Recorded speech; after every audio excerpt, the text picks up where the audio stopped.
우리는 데살로니가 전후서를 통하여 재림의 신앙에 대하여 배우고 있습니다. 사실 이 말씀은 당시 데살로니가의 성도들의 모습과 같이 오늘 우리 성도들의 모습일 수 있는 것입니다. 이 하나님의 말씀은 모든 세대를 초월하여 동일하게 적용되어야 합니다. 세대에 따라 말씀을 다르게 설명해야 한다는 사람들도 있습니다. 하지만 동의할 수 없습니다.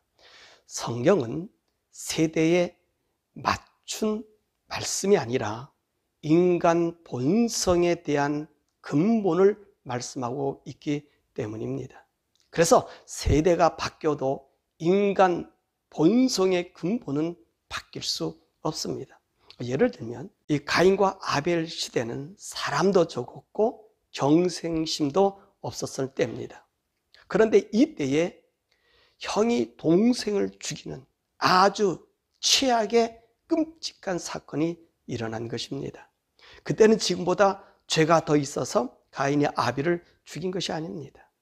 인간 본성에 죄가 오염되었기 때문에 이 죄에 쌓인 인간은 어느 시대를 막론하고 다를 바가 없는 것입니다.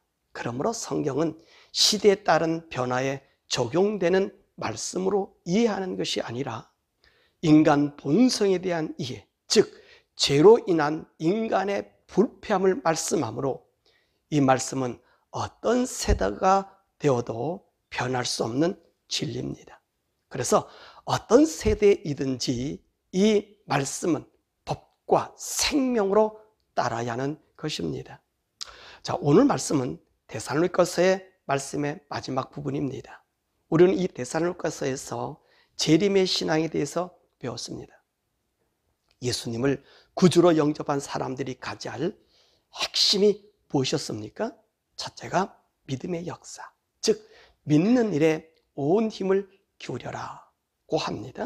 둘째가 예수님의 재림의 소망입니다.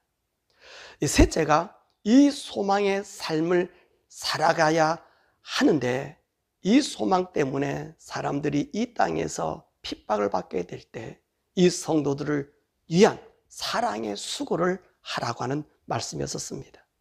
오늘 이 데살로니가서 3장의 말씀은 재림을 기다리는 성도가 어떤 모습으로 이 세상을 살아가야 하는가를 세 가지로 우리에게 말씀하고 있는 것입니다. 더욱이 이런 믿음의 삶을 바울과 그 일행이 실천적으로 보여주면서 우리로 하여금 그와 같은 삶을 살도록 원하는 것이지요. 자, 바울이 3장에서 마지막 절의 말씀까지 보면 우리가 이 재림의 신앙으로 살아갈 때 해야 될 것은 첫 번째 복음 증거의 삶이라는 것입니다. 1절과 5절의 말씀이 바울이 데살로니가 성도들에게 마지막으로 당부하는 말씀이 뭐냐면 이 복음이 퍼져나가 영광스럽게 되는 거예요. 이 복음이 영광스럽게 되는 것은 복음을 전하는 일이지요. 우리가 왜 복음을 전하지요? 그 근본이 무엇이지요? 믿음의 역사, 즉 예수님을 믿어 죄 용서를 받고 하나님에게 자녀가 되는 그것이 아닙니까? 이 하나님의 자녀가 된 사람의 궁극적인 목표가 예수님의 재림인 것입니다. 예수님의 재림 없이 인간 구원만을 알리기 위해 전도하는 것은 무의미합니다. 이는 단지 종교만을 전파될 수도 있는 것입니다. 사람들의 종교심은 인간을 행복하게 한 것이 아닙니까?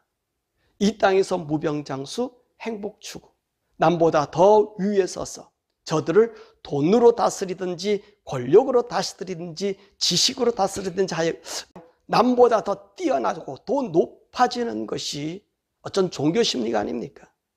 우리가 종교를 믿는 인간의 본심이 나의 모든 것이 해결되기 위함일 것입니다. 그래서 종교는 우리의 생명이 되지 않습니다. 일시적으로 살아가는 동안에 행복은 줄 수 있을 것이에요. 그러나 우리 기독교는 이 땅에서 불행하게 되고 또 고난을 받게 되고 질병의 고통에서 벗어나지 못하고 죽는다고 해도 오히려 우리의 소망은 바로 예수님이 이 땅에 재림하셔서 우리에게 주실 새 세상의 영광을 바라보는 것 아닙니까? 그러므로 우리의 믿음과 세상의 믿음과는 현저한 차이가 있는 것입니다. 그래서 우리의 전도의 목표도 바로 이 예수님을 믿어 행복을 찾고 건강을 찾고 영화를 누리는 것이 아니라, 비록 그것을 얻지 못하고 오히려 이 예수님 때문에 고난을 당하게 되고 고통을 받는 것이 오히려 기쁨으로 받아들이는 좀 이상한 믿음인 것입니다. 왜 그럴까요? 우리는 예수님의 생명싸개에 쌓였기 때문입니다. 우리는 예수님의 영원한 생명의 한 부분이라는 말씀입니다. 그러므로 예수님이 이 땅에 재림하게 되면 우리는 우리 예수님의 생명의 부활을 받았기 때문에 우리는 바로 그날 재림의 날을 사모하며 기다리는 것입니다. 그러므로 우리 기독교의 복음 전도는 바로 이 예수님의 재림을 소망하는 생명의 재탄생을 고대하는 것입니다. 그래서 세상의 믿음과 우리의 믿음이 구별되는 것입니다.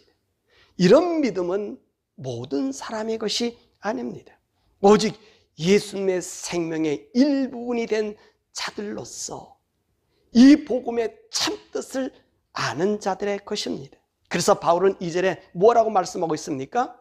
믿음은 모든 사람의 것이 아니라고 말한 것입니다. 그러므로 우리가 복음 전파하는 것은 예수님의 재림을 소망하는 전도가 되어야 된다는 것입니다. 어떤 사람은 이렇게 말합니다. 이 땅에서 천국을 이루어야 정말로 이 이루어진 천국이 내세로 이루어진다는 것입니다. 그래서 이 땅에서 아주 잘 살아야 한다는 것이죠. 아주 당연한 말씀입니다. 이 세상에서 천국을 누리지 못하면서 어찌 저 세상의 천국을 바랄 수 있을까요? 그런데 말입니다. 이 땅에서 누리는 천국이 무엇입니까? 그 천국의 실체가 무엇입니까? 우리의 천국의 실체는 행복을 누리는 것이 아닙니까?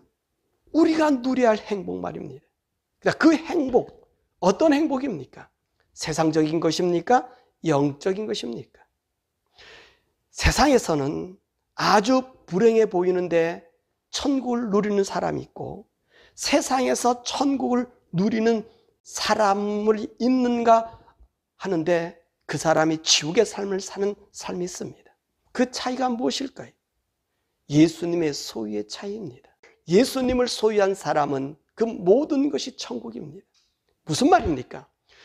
우리는 누구의 생명싸개에 쌓여 누구의 생명의 한 부분이 되었냐는 것입니다. 바로 예수님의 생명싸개로 우리가 쌓여 있다면 그 사람의 삶이 바로 예수님의 삶이 되고, 예수님이 우리의 초점이 되고, 예수님의 삶이 우리의 방향이 된다면 이 사람은 사람들이 판단하는 것으로서가 아니라 이미도 예수 안에 소유된 천국을 가지고 있기 때문인 것입니다. 그러므로 천국이라고 하는 것은 예수님 그 자체인 것입니다. 예수님을 향한 모든 삶의 방향과 목적이 되어 살아가는 그 사람은 이미도 천국이 그 마음에 있고, 이 마음의 천국이 내세로 이루어지는 것입니다.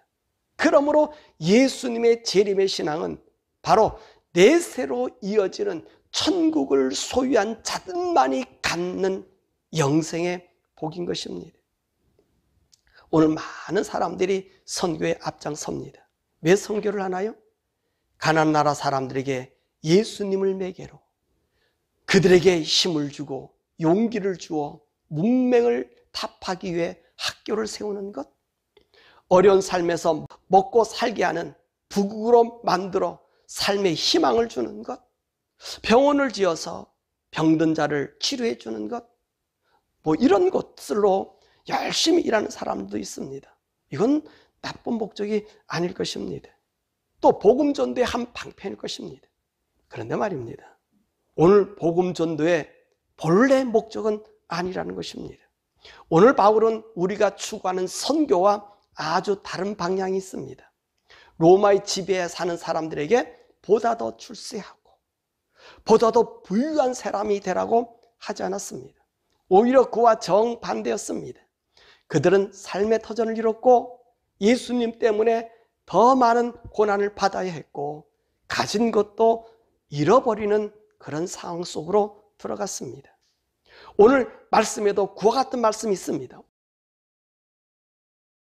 인도하여 하나님의 사랑과 그리스도의 인내에 들어가게 하시기를 원하노라.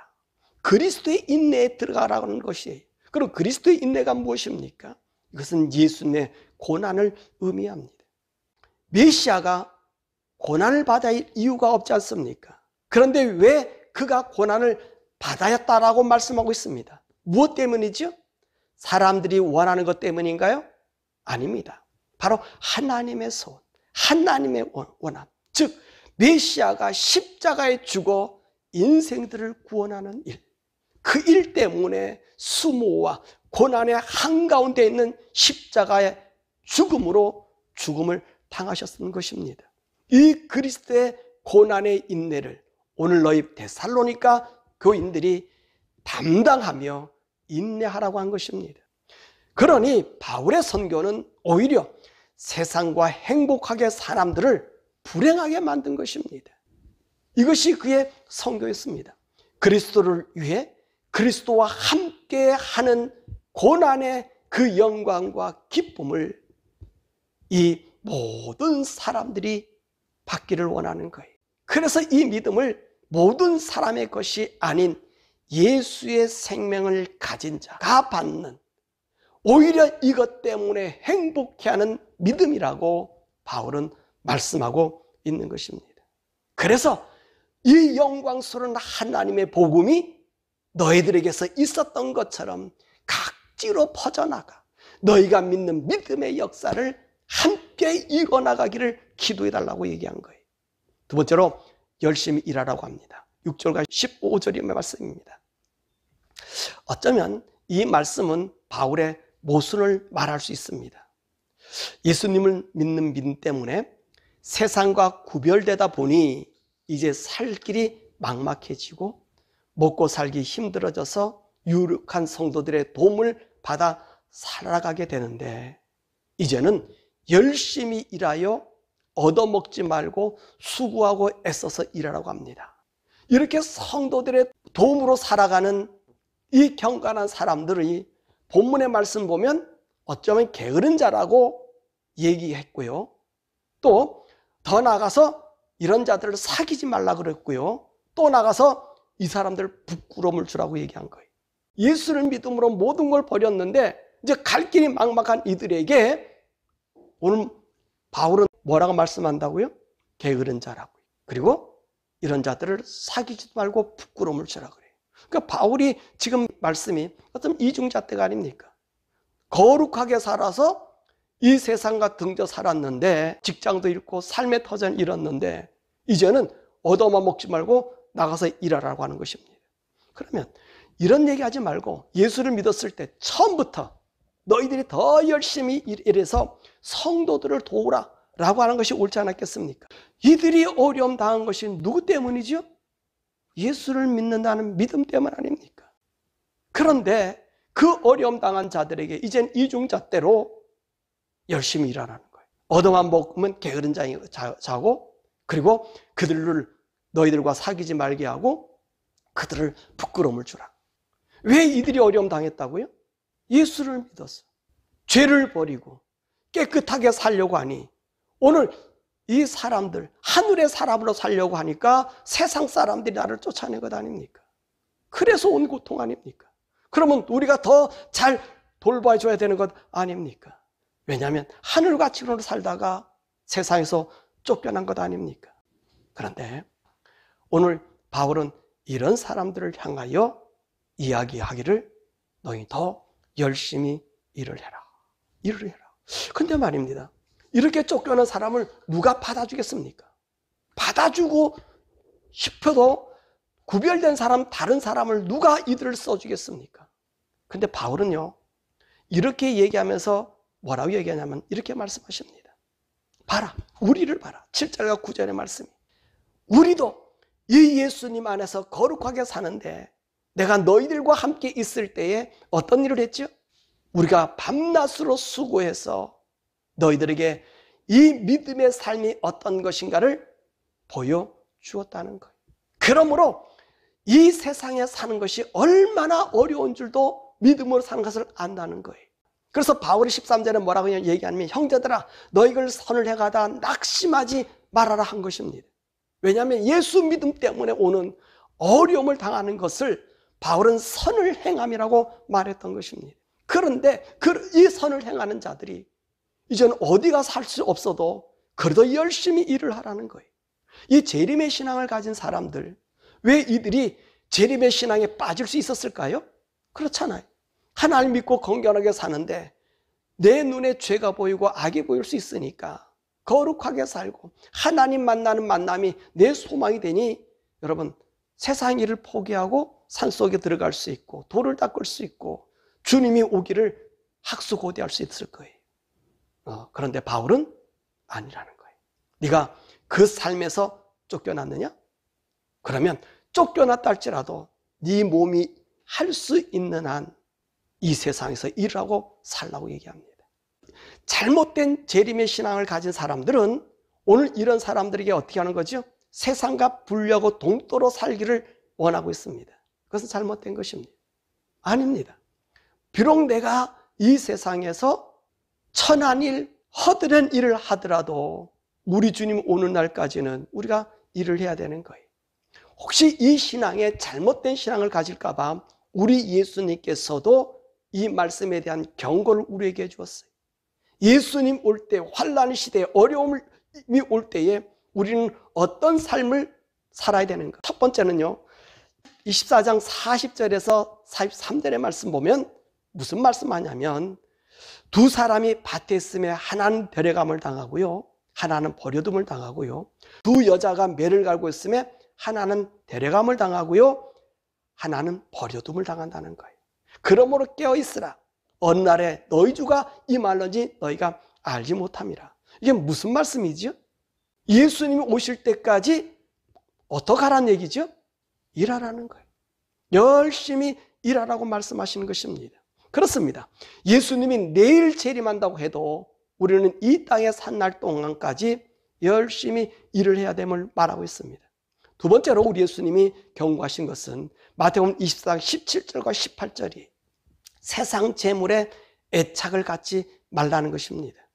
지붕에 있는 자는 집 안에 있는 물건을 가지러 내려가지 말며 밭에 있는 자는 겉옷을 가지러 뒤로 돌이키지 말라.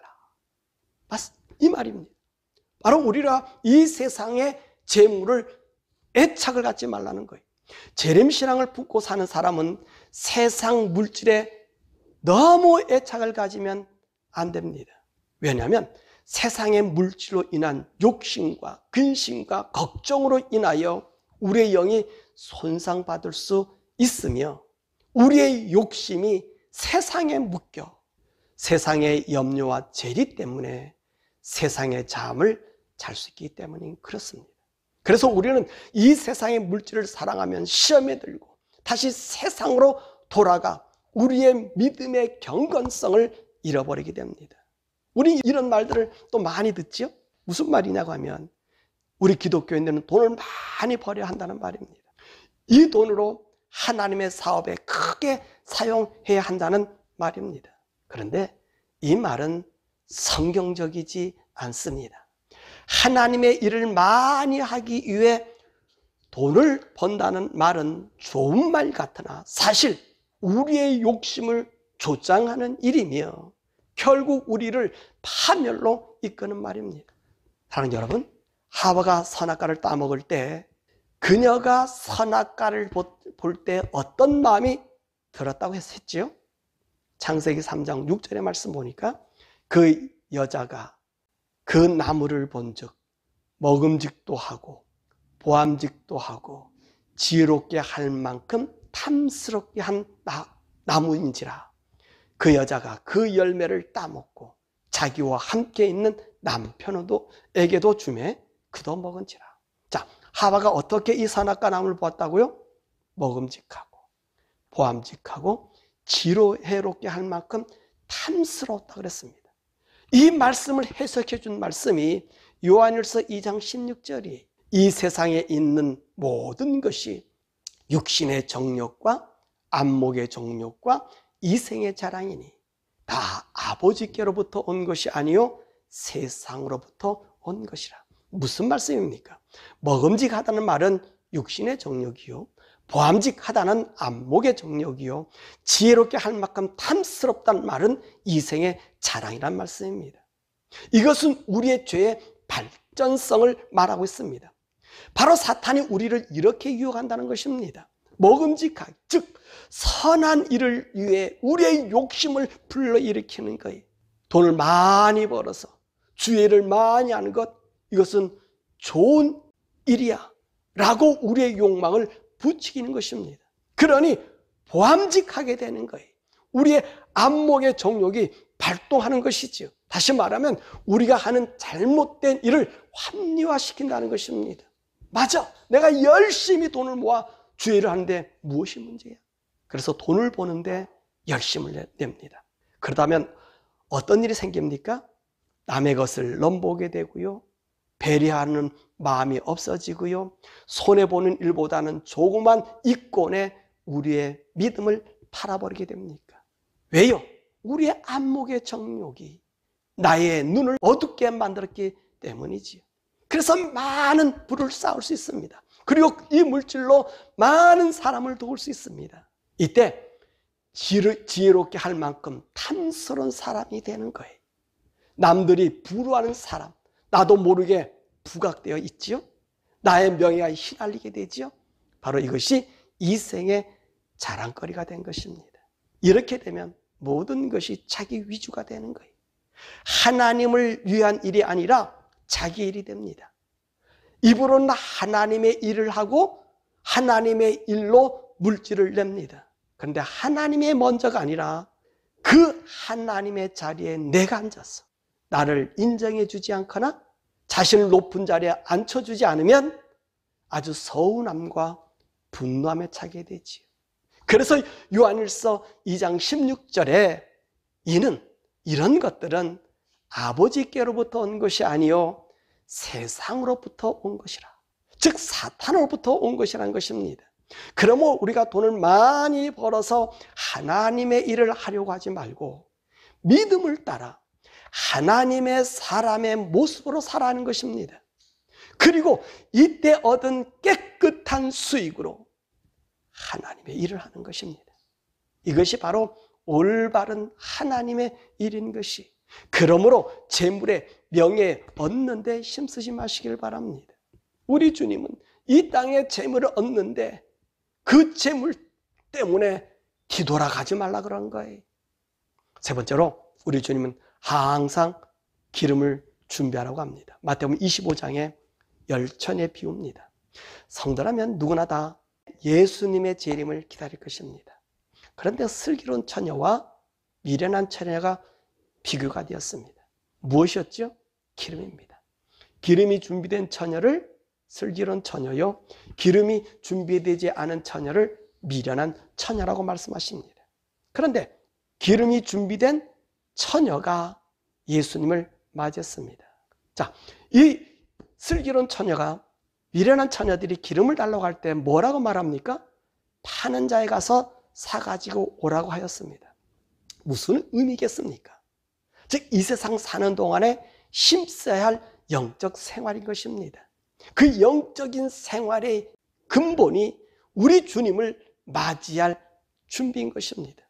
이 영적 생활은 바로 성령님과 동행하는 사람만이 예수님을 만날 수 있습니다. 왜 그럴까요? 성령님과 동행하게 되면 우리로 거룩하게 하며 세속에 물들지 않게 하며 예수님 앞에 설 나의 모습을 항상 성령님이 깨우쳐 주기 때문인 게 그렇습니다. 그러므로 우리 사랑하는 성도들이 이 예수님이 말씀한 이 세 가지를 우리가 지켜야 되는 거예요. 이 세상에서 어떻게 하라고요? 열심히 일하는 거, 주님 올 때까지 일하고요. 세상 것은 언제나 버릴 수 있는 사람이 되고요. 성령님과 함께 동행함으로 내 영이 내 영이 주님 앞에 설 때 정말로 거룩하게 보존되어 그 영광의 잔치에 참여할 수 있게 하는 것이기 때문에 그렇습니다. 그러므로 오늘 우리가 이 세상 사는 동안 주님 오신 날까지 바울이 얘기한 것처럼 이 재림의 신앙을 지키는 것이 전통이라고 했습니다. 이 전통은 누가 세운 것입니까? 우리 주님이 제자들에게 말씀하신 것입니다. 또 제자들은 그 말씀을 듣는 모든 성도들에게 이 재림의 신앙을 품고 살기를 요구하였습니다. 더욱이 바울은 이 재림의 신앙을 따라 살지 않는 자들에게 떠나라고까지 말씀하고 있습니다. 그렇습니다. 이 예수님의 재림을 고대하는 신앙이야말로 우리가 하나님을 사랑하며 예수 안에 있음을 고백하는 것이요 천국 시민임을 드러내는 것입니다. 이럴 때 우리는 세속에 대하여 갈망하지 않고 세속에 물들지 않으며 세속을 따라 살지 않게 되는 것입니다. 우리가 세상과 왜 거리를 두어야 할까요? 세상은 누구의 것이라고 말씀입니까? 사단의 것이지요. 그렇다면 사단은 우리를 얼마나 속되게 하려고 유혹하고 있습니까? 그런데 우리가 서스럼없이 세상에 빠진다면 우리는 그들의 밥이 될 것이 분명하지 않습니까? 우리가 예수님의 재림을 고대하는 것은 우리가 하나님의 은혜를 간직하며 증거하는 일이기 때문에, 또한 사도들과 제자들이 왜 모든 고난에서 오히려 즐거워 기뻐할 수 있었습니까?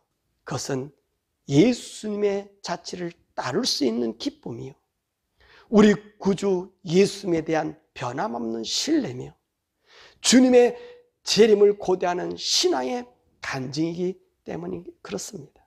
그래서 예수님이 재림하실 때에 우리 모두가 예수의 생명으로 다시 부활하기 위하여 우리가 믿음을 지키고 예수 안에서 세상에 물들지 않고 그 믿음 안에 고난을 극복하여 걸어가는 것입니다. 말씀했습니다. 데살로니가를 정리하면서 우리는 믿음의 핵심을 보았습니다. 그것은 믿음의 역사, 사랑의 수고, 주 예수님의 재림에 대한 소망임을 알았습니다.